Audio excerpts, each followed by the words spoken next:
সুপ্রিয় দর্শক বন্ধুরা আসসালামু আলাইকুম। সবাই কেমন আছেন? আশা করি যে যেখান থেকে দেখছেন অনেক ভালো আছেন। দর্শক বন্ধুরা, ভিভো আমাদের মাঝে লঞ্চ করে দিয়েছে IQoo Neo 7। ফোনটির হাইলাইটেড বিষয় যেসব কিছু থাকছে ফুল এইচডি প্লাস রেজুলেশনের অ্যামোলেড ডিসপ্লে, সাথে রয়েছে 50 মেগাপিক্সেলের মেইন ক্যামেরা সেন্সর, আর গেমারদের জন্য থাকছে ডাইমেনসিটি 9000 5G, আর ব্যাটারিটি রয়েছে 5000 mAh এর একটি বিগ ব্যাটারি। তো দর্শক বন্ধুরা, আজকের এই ভিডিওতে ফাইনালি আলোচনা করব IQoo Neo 7 এই স্মার্টফোনটিতে কি কি স্পেসিফিকেশন দেওয়া হয়েছে, এই স্মার্টফোনটি বাংলাদেশ মার্কেটে এর দামই বা কেমন হতে পারে, দাম হিসাবে কতটুকু ভ্যালু ফর মানি ফেভার করছে, এসব কিছু প্রশ্নের উত্তর থাকবে আজকের এই ভিডিওতে। আর তার আগে আরেকটি কথা না বললেই নয়, যারা আমাদের চ্যানেলে নতুন রয়েছেন এখনই সাবস্ক্রাইব করে আমাদের পরিবারের একজন হয়ে থাকুন, আর যারা অলরেডি সাবস্ক্রাইব করে রেখেছেন তাদেরকে অসংখ্য অসংখ্য ধন্যবাদ। সো ভিডিওটি শেষ পর্যন্ত দেখতেই থাকুন।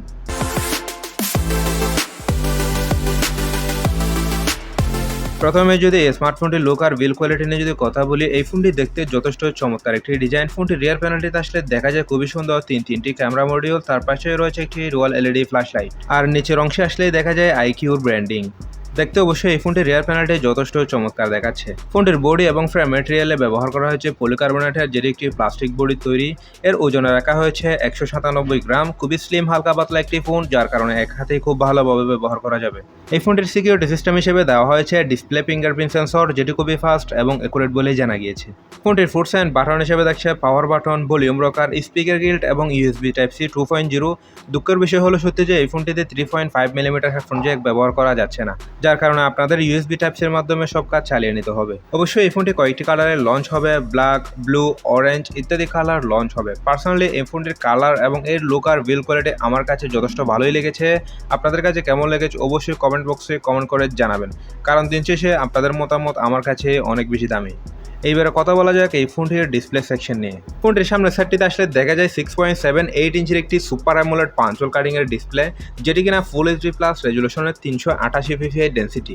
অবশ্যই ডিসপ্লেটি HDR10+ রেজুলেশনে সাপোর্টেড এবং 120 hertz refresh rate, 1500 nits brightness. তো দর্শক বন্ধুরা, এই ফোনটির ডিসপ্লে কোয়ালিটি কেমন হবে? আমি বলবো এখানে একটি ফুল এইচডি প্লাস রেজুলেশনের সুপার অ্যামোলেড ডিসপ্লে হওয়াতে শার্পনেসের ঘাটতি একদমই হবে না, আর 120 হার্জ রিফ্রেশ রেট থাকার কারণে অনায়াসেই টাচ রেসপন্সটাও ভালোভাবে পেয়ে যাবেন। আর এই ফোনটি আউটডোরে ব্যবহার করতে গেলে কোনো ধরনের ব্রাইটনেসের ঘাটতি একদমই ফিল হবে না, কারণ এখানে দেওয়া হয়েছে 1500 নিটস ব্রাইটনেস। দর্শক বন্ধুরা, বলতে গেলে এই ফোনে একটি দুর্দান্ত চমৎকার লেভেলের ফ্ল্যাগশিপ ডিসপ্লেও ইউজ করা হয়েছে, আর বাজেট বিবেচনা হিসাব করলে এর ডিসপ্লে সেকশনটি ইজিলি মেনে নেওয়া যায়। এবার কথা বলা যাক এই ফোনটির ক্যামেরা সেকশন নিয়ে। ফোনটির রিয়ার প্যানেলটিতে আসলে দেখা যায় খুবই সুন্দর তিনটি ক্যামেরা মডিউল, যার মেইন ক্যামেরা সেন্সর হিসেবে থাকছে একটি 50 মেগাপিক্সেলের ওয়াইড অ্যাঙ্গেল লেন্স যা f1.9 অ্যাপারচার, এবং সেকেন্ডটিতে রয়েছে 8 মেগাপিক্সেলের একটি আলট্রা ওয়াইড অ্যাঙ্গেল লেন্স যা f2.2 অ্যাপারচার, থার্ডে রয়েছে একটি 2 মেগাপিক্সেলের মাইক্রো লেন্স। ফোনটির রিয়ার ক্যামেরা দিয়ে সর্বোচ্চ ভিডিও শুট রেকর্ড করা যাচ্ছে 4K রেজুলেশনে। ফোনটি সেলফি ক্যামেরা হিসেবে দেওয়া হয়েছে একটি 16 মেগাপিক্সেলের ওয়াইড অ্যাঙ্গেল লেন্স।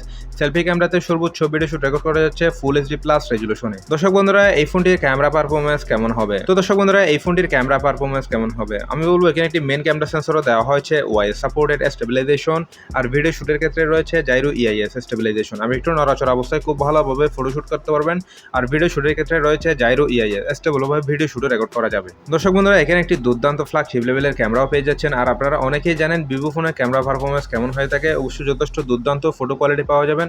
তবুও আপনাদের সুবিধার্থে এখানে কয়েকটি ফটো স্যাম্পল দেখানো হয়েছে, প্রত্যেকটি ফটো কোয়ালিটি ভালোভাবে অপটিমাইজ করা যাচ্ছিল। তো দর্শক বন্ধুরা, এই ফোনটির বাজেট বিবেচনা হিসাব করলে এখানে একটি দুর্দান্ত ফটো এবং ভিডিও কোয়ালিটি পাওয়া যাবে এর ক্যামেরা সেকশনটিতেও।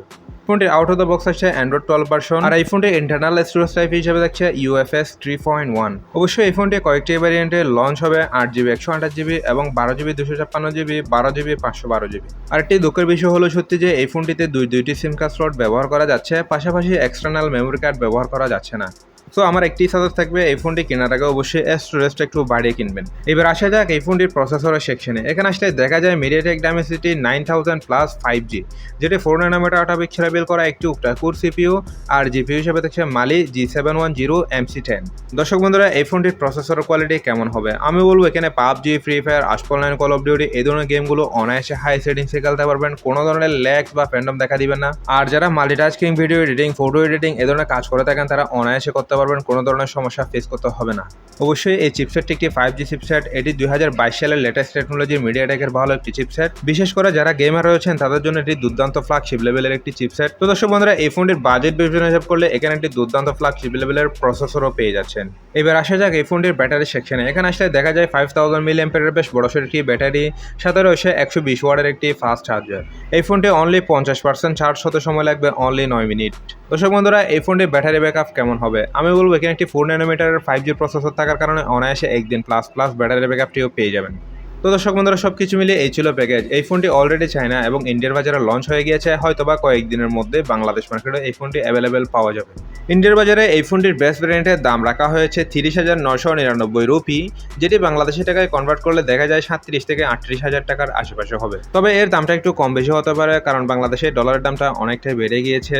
তো ওভারঅল আমরা আশা করি এই ফোনটি বাংলাদেশ মার্কেটে লঞ্চ হলে 37,000 টাকা বাজেট সেগমেন্টে হয়তোবা পাওয়া যেতে পারে। তো দর্শক বন্ধুরা, 37,000 টাকা বাজেট সেগমেন্টের ভিভো IQoo Neo 7 এই ফোনটির ভালো দিকগুলো নিয়ে যদি সংক্ষেপে আরেকবার বলি, প্রথমত আমি বলবো এই ফোনটি দেখতে যথেষ্ট গুড লুকিং এর একটি ডিজাইন। দ্বিতীয়ত হলো এখানে একটি ফুল এইচডি প্লাস রেজুলেশনের পাঞ্চল কাটিং এর সুপার অ্যামোলেড ডিসপ্লে পেয়ে যাচ্ছেন। আর তৃতীয়ত হলো এখানে একটি 50 মেগাপিক্সেল মেইন ক্যামেরাও দেওয়া হয়েছে, যথেষ্ট ভালো ফটো এবং ভিডিও কোয়ালিটি পাওয়া যাবে। আর চতুর্থত হলো এখানে একটি যারা গেমার রয়েছেন তাদের জন্য 5G চিপসেট অফার করছে, অনায়াসে গেমিং করা যাবে। আর সর্বশেষ রয়েছে ব্যাটারিটি 5000 mAh একটি বিগ ব্যাটারি, 1 থেকে 1.5 দিন মতো ব্যাটারি ব্যাকআপটিও পাওয়া যাবে। তো দর্শক বন্ধুরা, IQoo Neo 7 5G এই ফোনটি 37,000 টাকা বাজেট সেগমেন্টে আপনার জন্য কেমন হবে? তো বলতে গেলে এই ফোনটি এরকম প্রাইস পয়েন্টে অনেক কিছু অফার করছে। তো যাদের কেনা 37,000 টাকা বাজেট সেগমেন্ট রয়েছে তারা অবশ্যই এই ফোনটি চুজ করতে পারেন। আই হোপ এই স্মার্টফোনটি সম্পর্কে আমি আপনাদেরকে বিস্তারিত এক্সপ্লেন করতে পেরেছি। এরপরেও যদি কোনো কিছু জানার থাকে অবশ্যই কমেন্ট বক্সে কমেন্ট করে জানাবেন। সো ভিডিওটি যদি সত্যি ভালো লাগে থাকে তাহলে অবশ্যই একটি লাইক করবেন। আর যারা আমাদের চ্যানেলে নতুন রয়েছেন এখনই সাবস্ক্রাইব করে আমাদের পরিবারের একজন হয়ে থাকবেন। তো আপনার একটি সাবস্ক্রাইব আমাকে করতে পারেন নিত্য নতুন আপকামিং স্মার্টফোনের ভিডিও বানাতে সহায়তা করে। সো দেখা হবে নতুন একটি ভিডিওতে। সবাই ভালো থাকবেন, সুস্থ থাকবেন। আল্লাহ হাফেজ।